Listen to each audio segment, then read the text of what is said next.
샬롬 제이네요. 16번째. 그것도 조심하세요. 일부러 못 부르면 호대 뭐를 내릴 테니까요. 너그러운 마음으로 자비를 베푸소서. 잉글랩 양은 인간이 결코 감내할 수 없는 벌을 내릴 수 있는 분이니까요. 그게 무슨 뜻이죠? 잘 아실 텐데요. 당신의 환한 얼굴을 보는 것만으로도 충분히 사형에 맞먹는 형벌이라는 걸 말입니다. 노래나 하세요. 잉글랩 양은 다시 피아노에 손을 올려놓고 의기양양하게 반주를 시작했다. 이제 빠져나갈 때다. 나는 생각했다. 그러나 사방으로 울려 퍼지는 노래소리에 움직일 수 없었다. 페어팩스 부인은 로체스터 씨가 좋은 목소리를 가졌다고 했는데 정말 그랬다. 그의 목소리는 굉장히 부드러운 저음에 감정과 힘을 실어 사람의 귀에서 가슴으로 파고들었다. 나는 맨 마지막에 굵고 풍성한 바이브레이션이 사라지고 잠시 그쳤던 얘기가 다시 시작될 때까지 있었다. 그러고는 숨어있던 그늘에서 벗어나 다행히 내 앞에 열려있는 연문으로 나왔다. 홀로 통하는 좁은 복도 쪽으로 난 문이었다. 홀을 가로질러 가다가 샌들끈이 풀려 걸음을 멈췄다. 끈을 고쳐매려고 층계 및 깔개에서 무릎을 굽히는데 식당문 열리는 소리가 나더니 한 신사가 나왔다. 나는 얼른 일어섰다. 내 앞으로 다가온 사람은 로체스터 씨였다. 그동안 잘 있었소? 그가 인사를 건넸다. 네. 왜 응접실에서는 나한테 와서 말을 건네지 않았소? 나는 같은 말을 되묻고 싶었지만 무례한 짓은 차마 할 수 없었다. 바쁘신데 방해되고 싶지 않아서요. 나 없는 동안 뭘 하고 지냈소? 별로 특별한 건 없었어요. 평소처럼 아대를 가르쳤지요. 그런데 안색이 더 창백해졌소. 보자마자 알아챘지. 어디 안 좋소? 아니요, 괜찮아요. 나에게 물세례를 퍼붓던 날 감기라도 걸린 거요? 아니에요. 응접실로 돌아가요. 도망가기에는 너무 일러요. 좀 피곤하네요. 그는 잠시 내 얼굴을 바라보았다. 그런데 좀 우울해 보이는군. 무슨 일인지 말해봐요. 아무렇지도 않아요. 우울한 일도 없고요. 저는 괜찮아요. 아니야. 틀림없이 우울해 보여. 몇 마디만 더 하면 눈물이 왈칵 쏟아지겠소. 정말이요. 벌써 눈물이 그렁그렁한걸. 이런. 눈썹에서 한 방울 미끄러져 마루에 떨어졌네.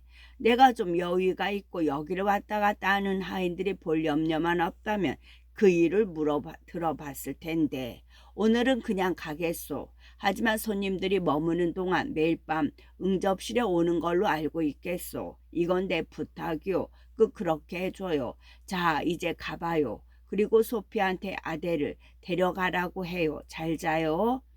그는 갑자기 말을 끊고 입술을 깨물고 휙 가버렸다. 제18장. 소필드 저택은 매일매일 떠들썩하고 분주했다. 내가 처음 오고 나서 조용하고 단조롭게 보낸 외로운 석 달과는 얼마나 다른 것인가. 이 집에서 모두 적적함이 달아나고 온갖 음산한 분위기도 모조리 사라진 것 같았다. 가는 곳마다 활기가 넘쳐 흐르고 아침부터 밤까지 내내 웅성거렸다. 그렇게도 조용했던 복도를 이젠 깔끔한 하녀나 멋쟁이 하인을 마주치지 않고서는 다닐 수 없었다.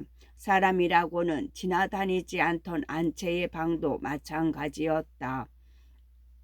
부엌과 식품 저장실, 하인들 방, 홀 등 모든 곳이 하나같이 활기에 넘쳤다. 화창한 봄날 하늘과 잔잔한 햇볕이 손님들을 밖으로 불러낼 때만 응접실이 텅 비고 조용했다. 며칠 동안 계속 비가 내리는 날씨도 그들의 유쾌한 향락을 누그러뜨리지 못했다. 밖에서 놀 수 없게 되자 실내에서 더욱 활기차고 다양한 오락이 열렸던 것이다.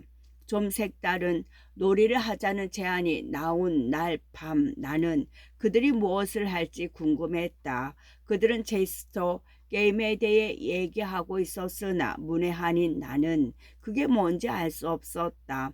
하인들이 불러오고 탁자도 치워졌다. 등불들이 특이하게 배치되었고 의자는 아치문을 향해 반원형으로 놓였다.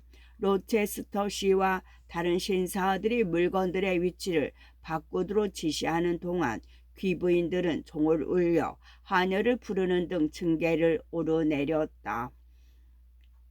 베어팩스 부인이 이 집에 있는 숄 드레스, 커튼 따위에 대해 보고했다. 하녀들이 3층에 있는 옷장을 뒤져 수놓은 속치마, 세틴 조끼, 검은 유행복, 레이스 보호자 등을 하나를 안고 내려왔다. 그리고 여기저기 골라 응접실 안쪽에 있는 부인용 내실로 옮겼다. 로체스터 씨는 귀부인들을 다시 불러 자기 편을 골랐다. 잉글램 양은 당연히 우리 편이죠. 그렇게 말하고 나서 에스턴 자매와 덴트 대령 부인을 지목했다. 그가 내 얼굴을 쳐다보았다. 덴트 대령 부인의 발찌 고리가 풀려 그것을 메어 주느라 내가 그의 곁에 있었기 때문이다. 선생도 하겠소? 그가 물었다. 나는 고개를 저었다. 재차 권하면 어쩌나 하는 두려움이 앞섰으나 그는 더 이상 권하지 않았다. 나는 늘 앉는 자리로 돌아갔다. 로체스터 씨 팀은 아침은 커튼 뒤로 물러갔다. 텐트 대령 팀은 반원형으로 놓인 높은 의자에 앉았다. 에스턴 씨가 나를 보고는 자기 편에 넣자고 제의한 듯 했으나 잉글랜 부인이 곧바로 반대했다. 안 돼요. 굼뜨게 생겨서 이런 놀이는 잘 못할 거예요.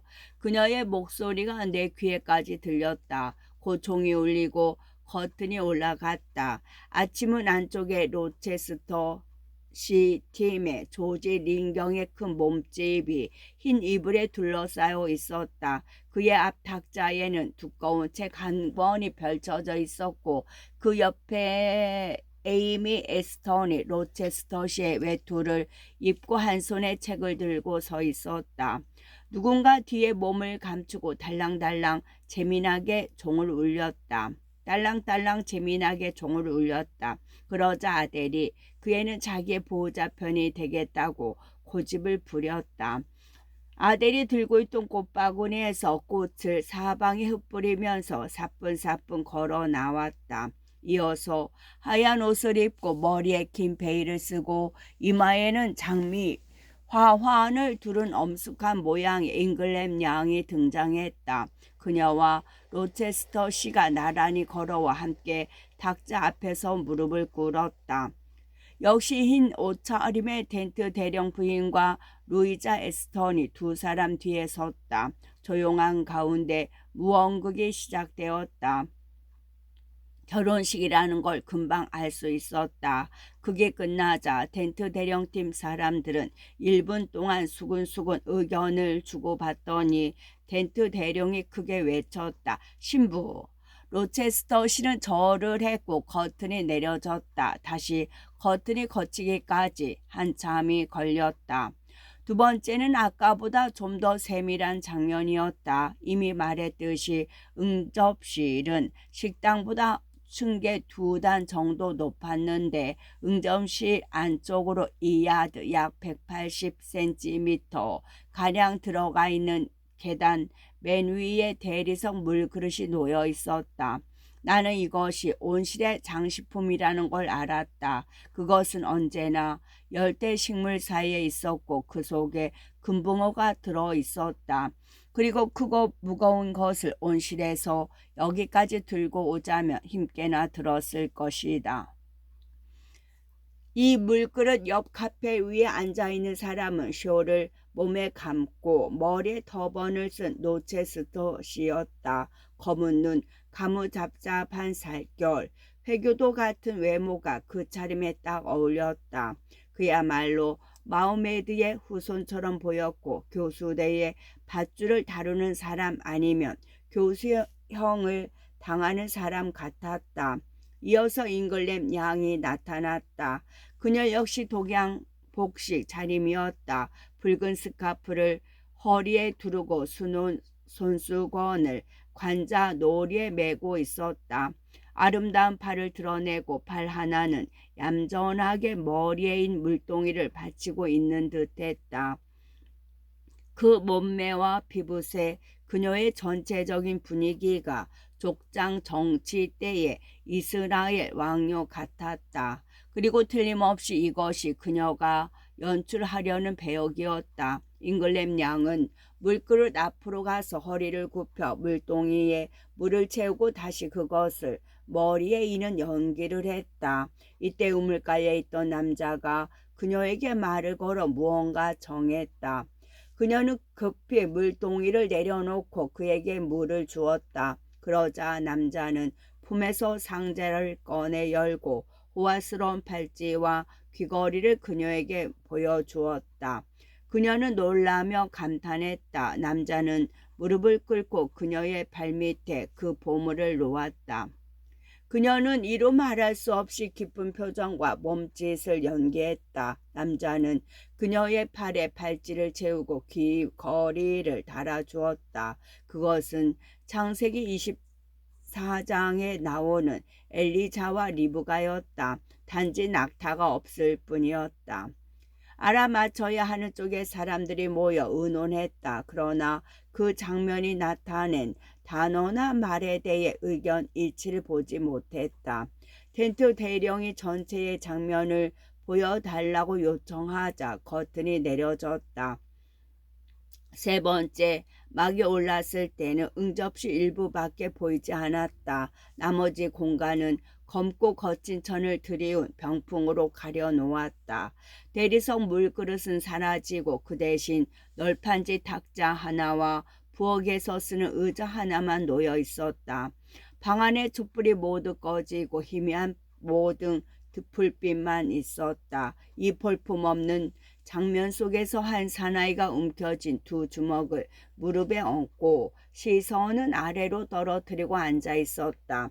때 묻은 얼굴에 추레한 옷차림과 윗옷은 싸움이라도 해서 등이 찢어진 것처럼 한쪽 소매가 늘어져 있었다. 체념한 듯한 찌푸린 얼굴, 거칠고 뻣뻣한 머리털을 헝그러뜨리고 있었지만 나는 로체스터시라는 것을 금방 알았다.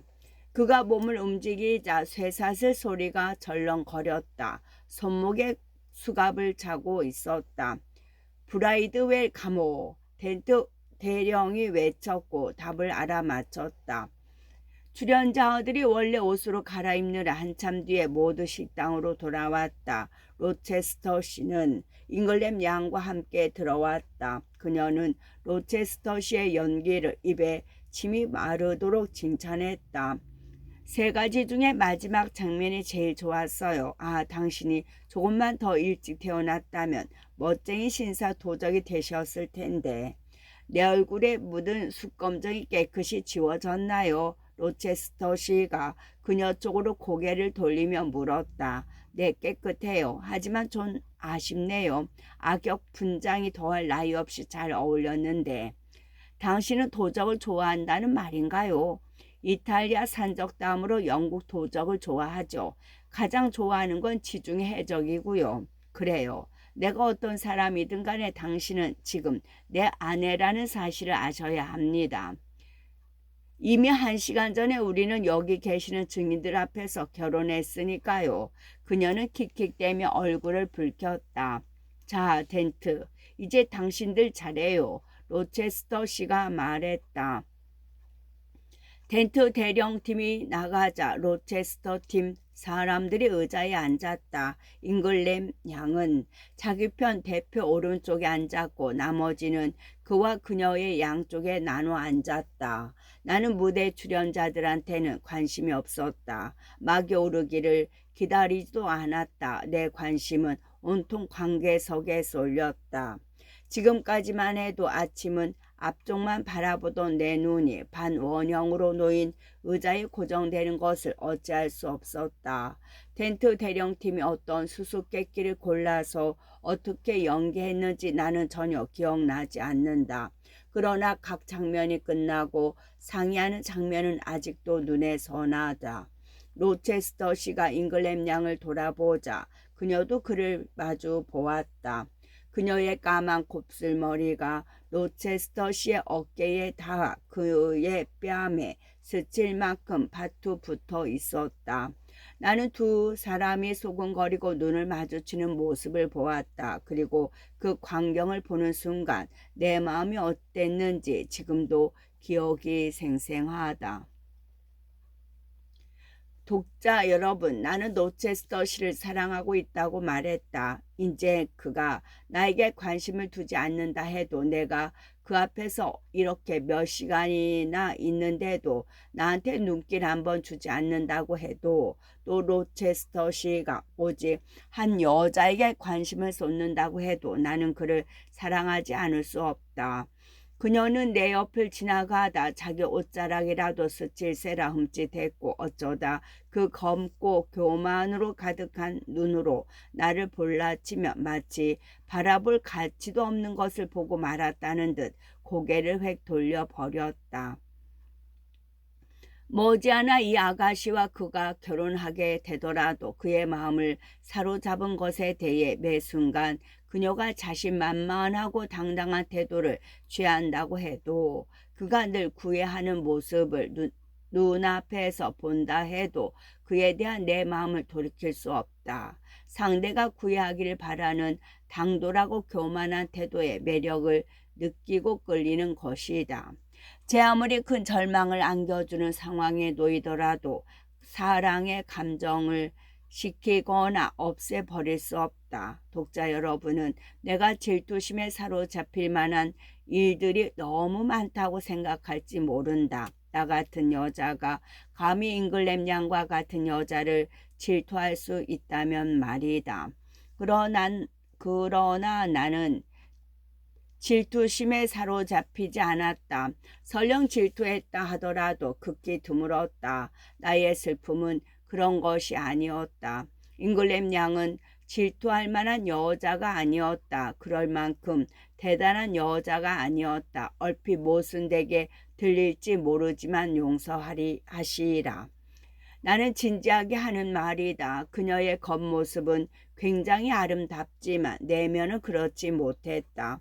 아름다운 용모와 수많은 능력을 갖추었으나 지혜가 부족하고 인정이 메마른 여자였다.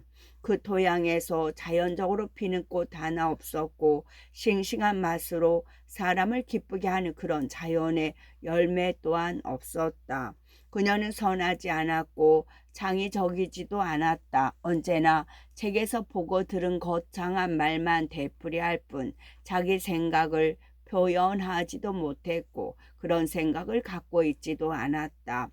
우아한 감정을 표현하기는 했지만 동정과 연민의 감정을 모를 뿐더러 자애롭지도 진실하지도 않았다.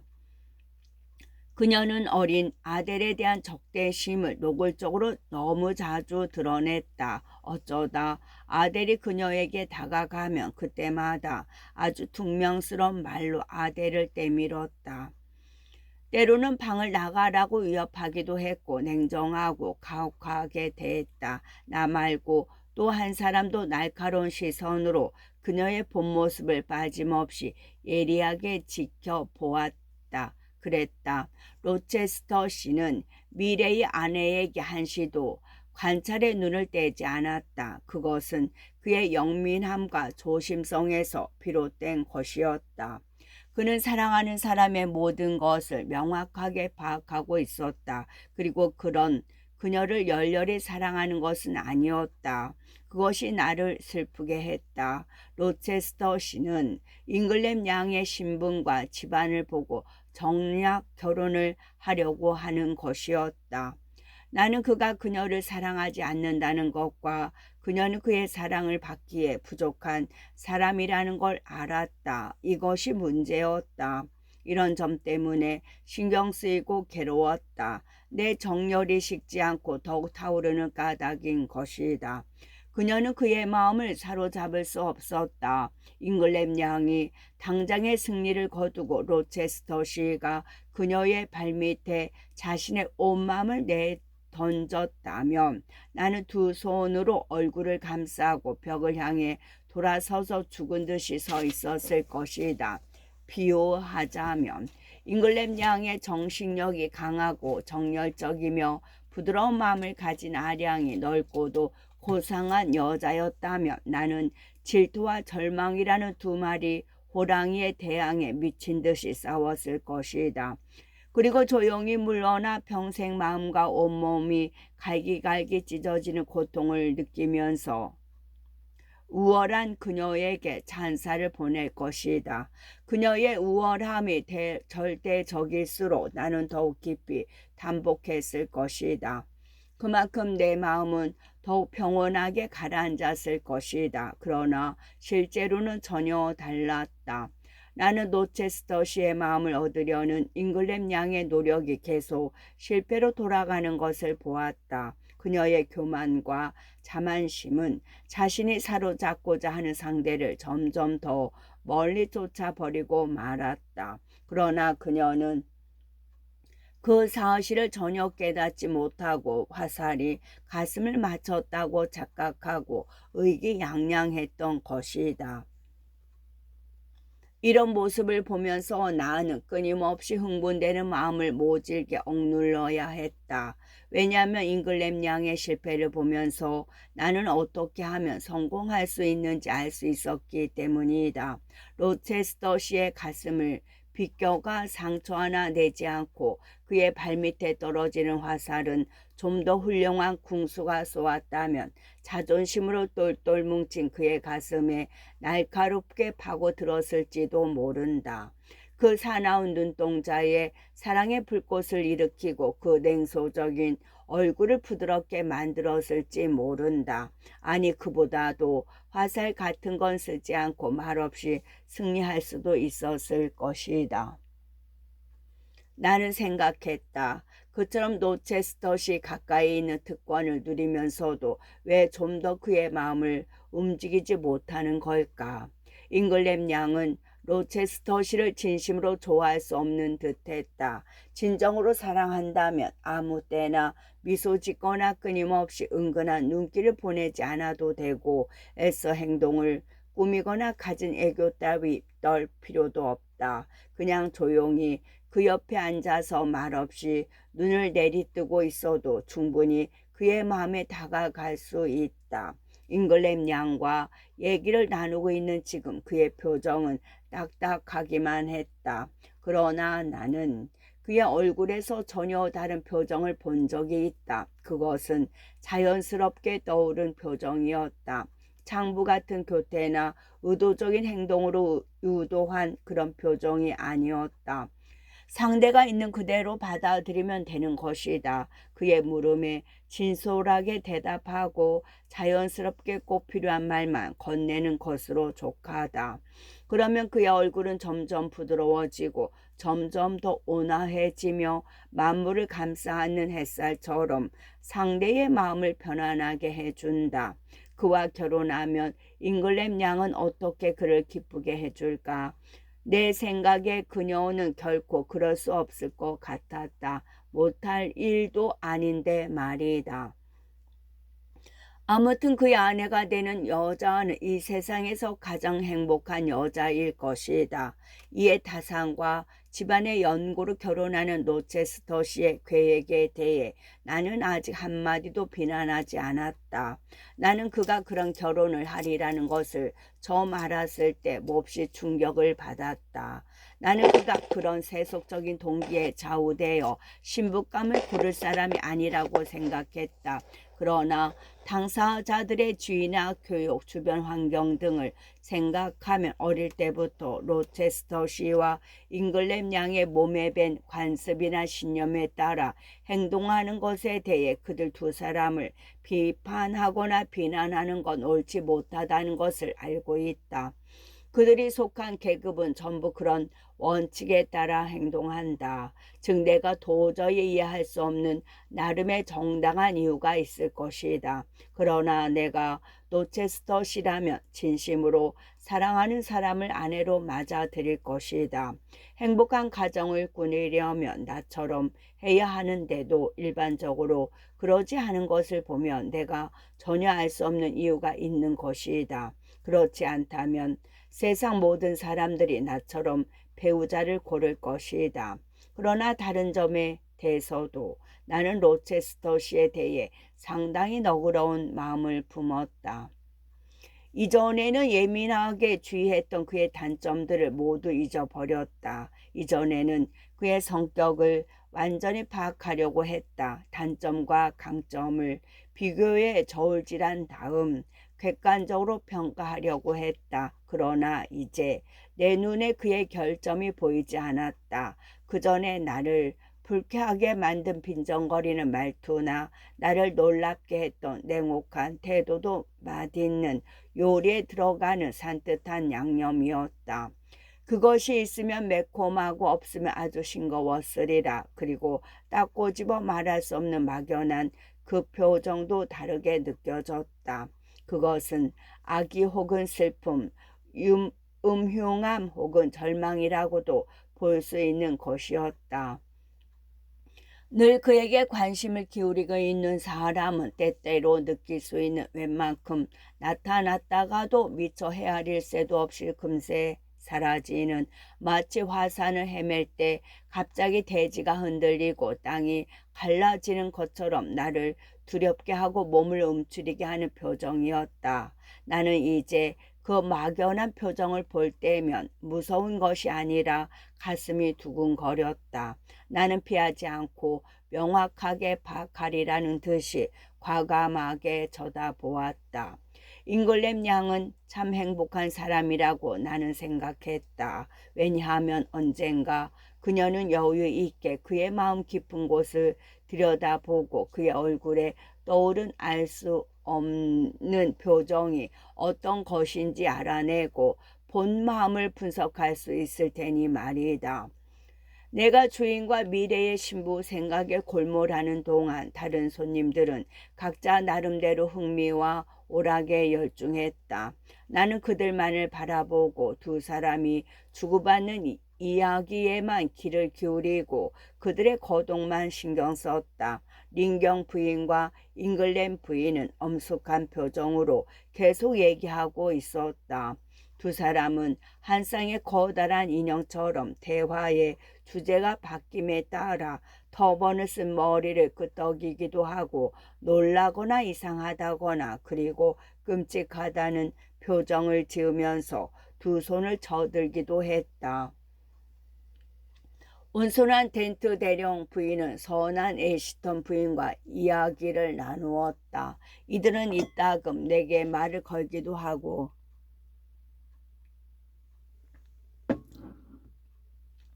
미소를 보내기도 했다.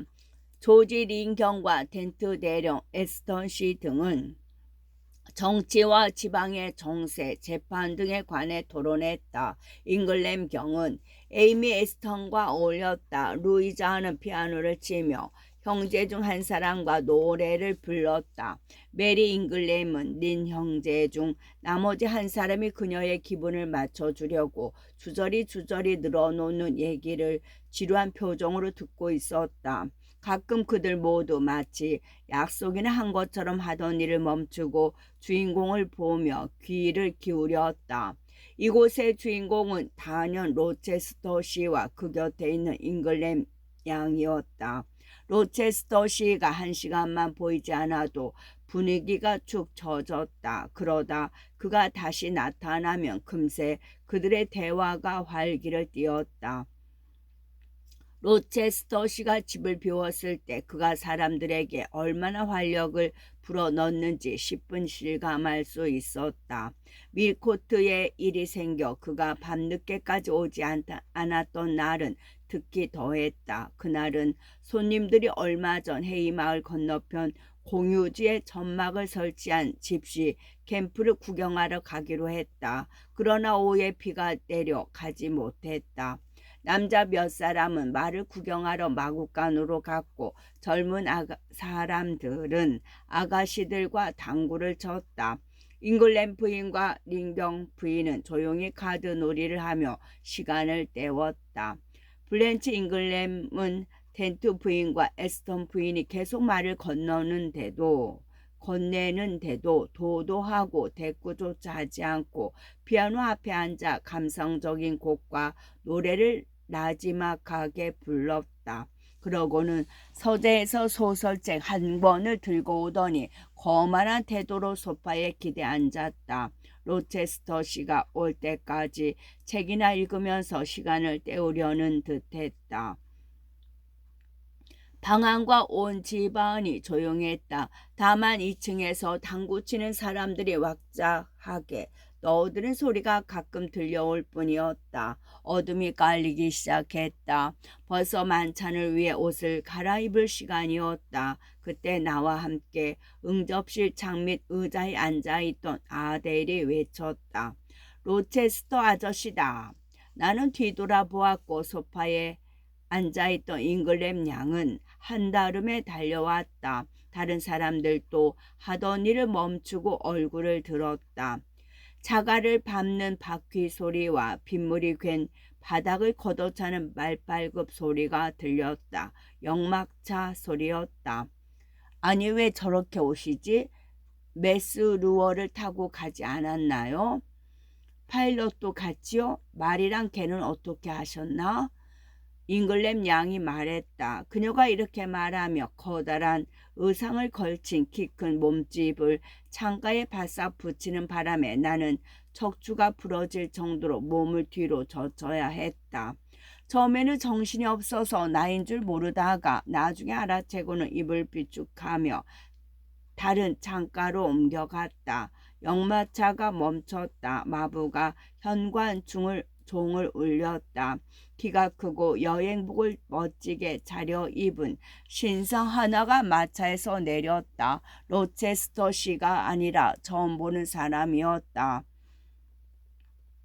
누구 놀리나? 귀찮은 원숭이 새끼 같으니라고. 누가 너한테 창가에서 거짓말이나 하라고 가르치던? 잉글랜 양이 소리치더니 아델에게 화를 냈다. 그러고는 내 잘못이라기도 한 듯 성난 눈초리로 나를 쏘아보았다. 낯선 신사는 홀에서 무슨 말인가 주고받더니 응접실로 들어왔다. 그가 가장 연장자로 보이는 잉글랜 부인에게 허리 숙여 인사하고 말했다.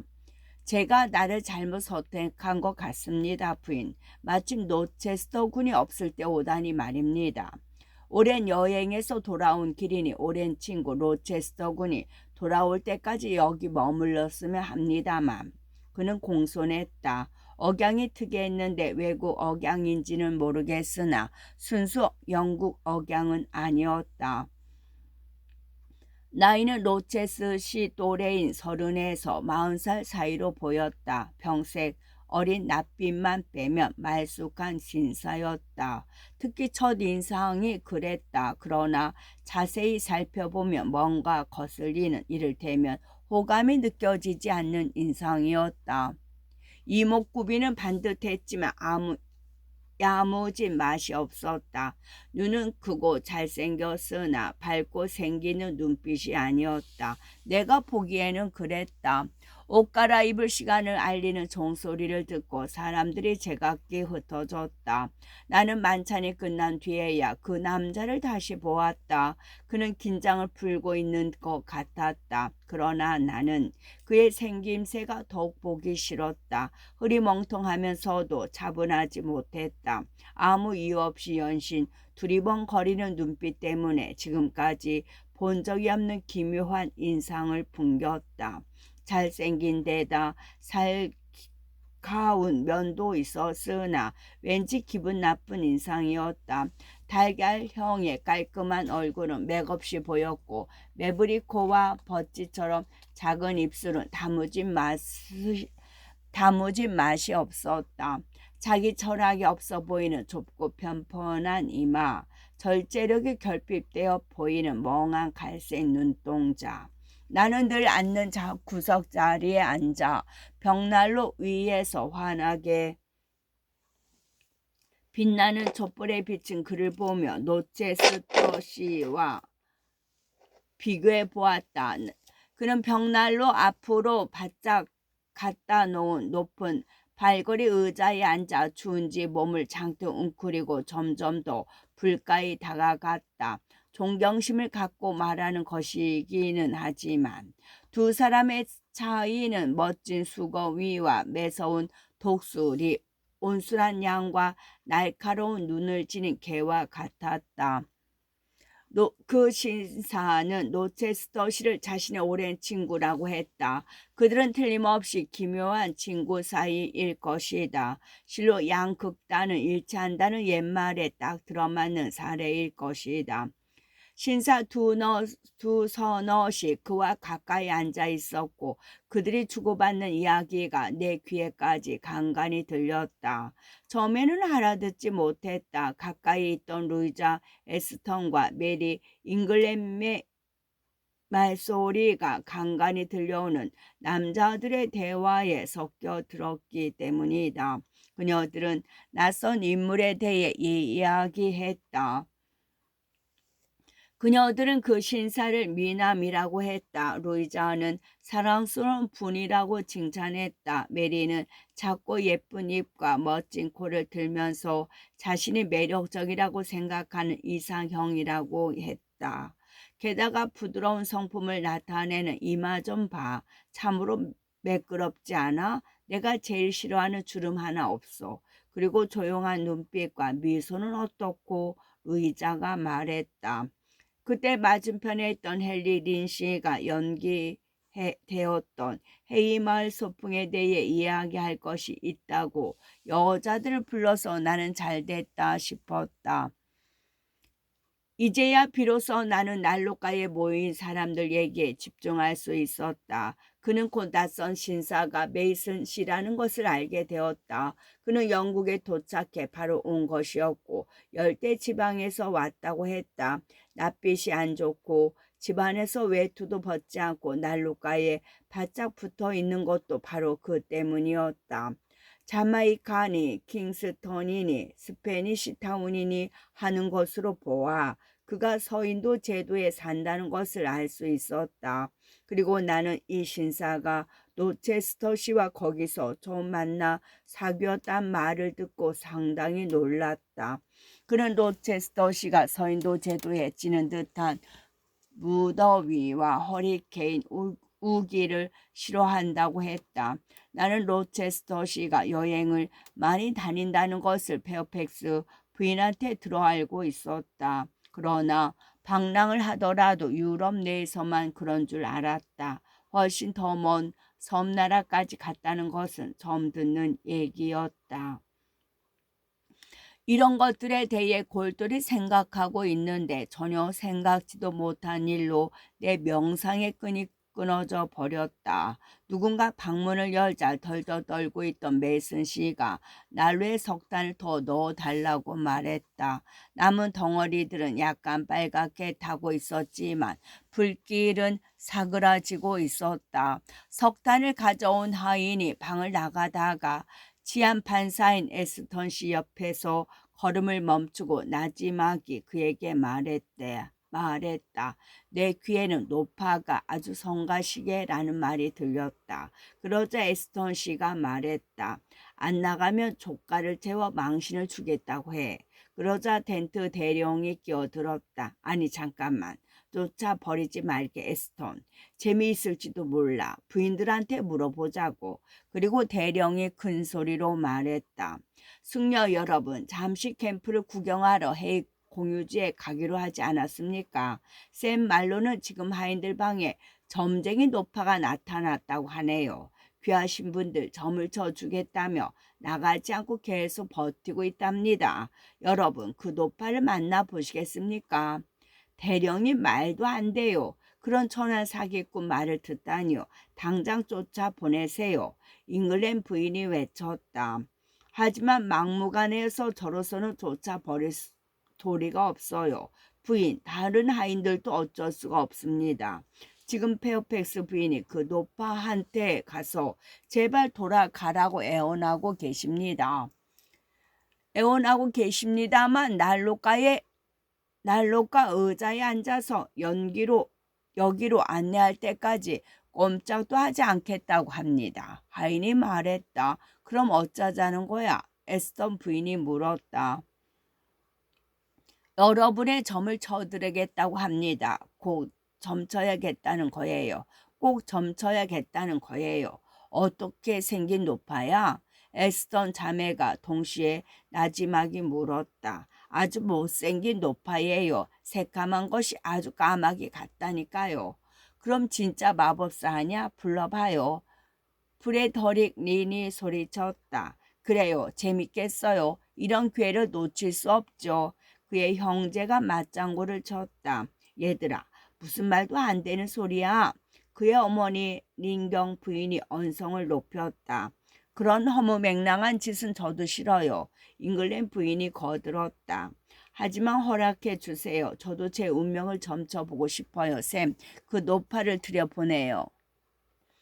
플렌치 잉글램이 피아노의 의자를 휙 돌리며 도도하게 말했다. 이때까지 그녀는 아무 말도 하지 않고 악보를 뒤적이고 있었다.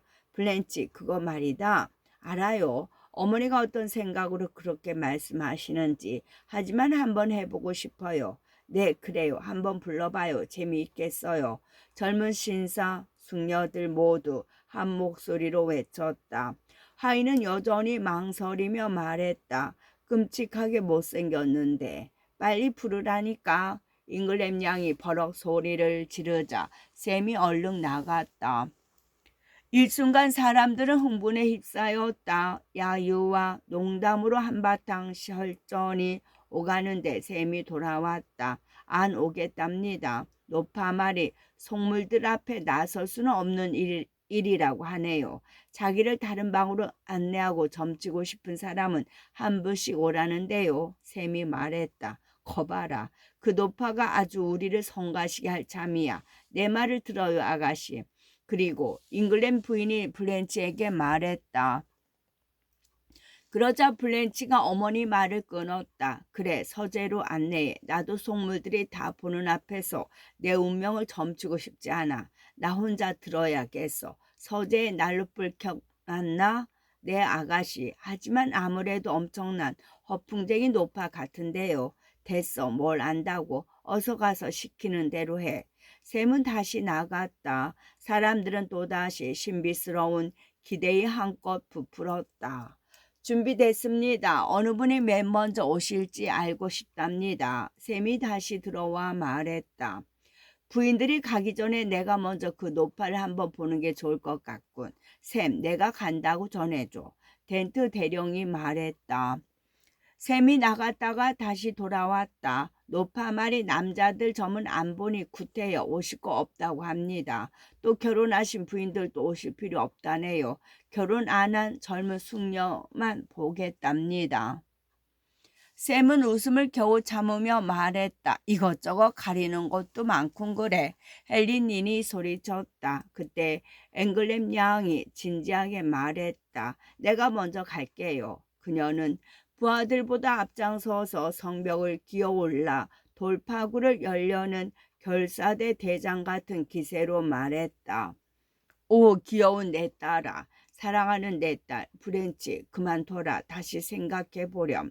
어머니가 애석한 두로 외쳤다. 그러나 잉글램 양은 아주 대꾸도 하지 않고 어머니 앞을 지나 텐트 대령이 열어준 문으로 나가버렸다. 곧이어 그녀가 서재문을 열고 들어가는 소리가 들렸다. 한동안 침묵이 흘렀다. 잉글랜드 부인은 무슨 큰일이라도 난 듯 두 손을 연신 비벼댔다. 메리는 선뜻 나설 용기가 안 난다고 했다. 에이미와 루이자는 소리를 낮춰 거리기는 했으나 약간 겁먹은 표정이었다. 시간이 꽤 더디게 흘러갔다. 서재문이 다시 열리기까지 15분이 걸렸다. 잉글램 양이 아침문을 지나 들어왔다. 그녀는 웃어 넘길 것인가 그저 농담으로 치부할까 모두 호기심에 찬 눈초리로 그녀를 맞았다. 그러자 그녀는 못마땅한 눈빛으로 사람들을 보았다. 당황하거나 좋아하는 기색도 아니었다. 그녀는 아무 말 없이 두벅두벅 걸어와 의자에 앉았다. 그래 뭐라던 프렌치? 잉글램 경이 물었다. 뭐라고 했는데요 언니? 메리가 물었다. 뭐래? 소감이 어때? 진짜 점쟁이 맞아? 에스턴 자매가 물었다. 잉글램 양이 대꾸했다. 네네 여러분 다고치지 좀 마세요. 의심도 잘하고 믿기도 잘하는 여러분의 두뇌는 정말 흥분도 잘하네요.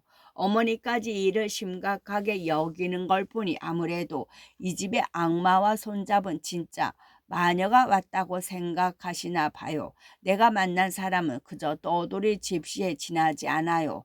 손금이나 보고 흔히 하는 소리를 짓거릴 뿐이에요.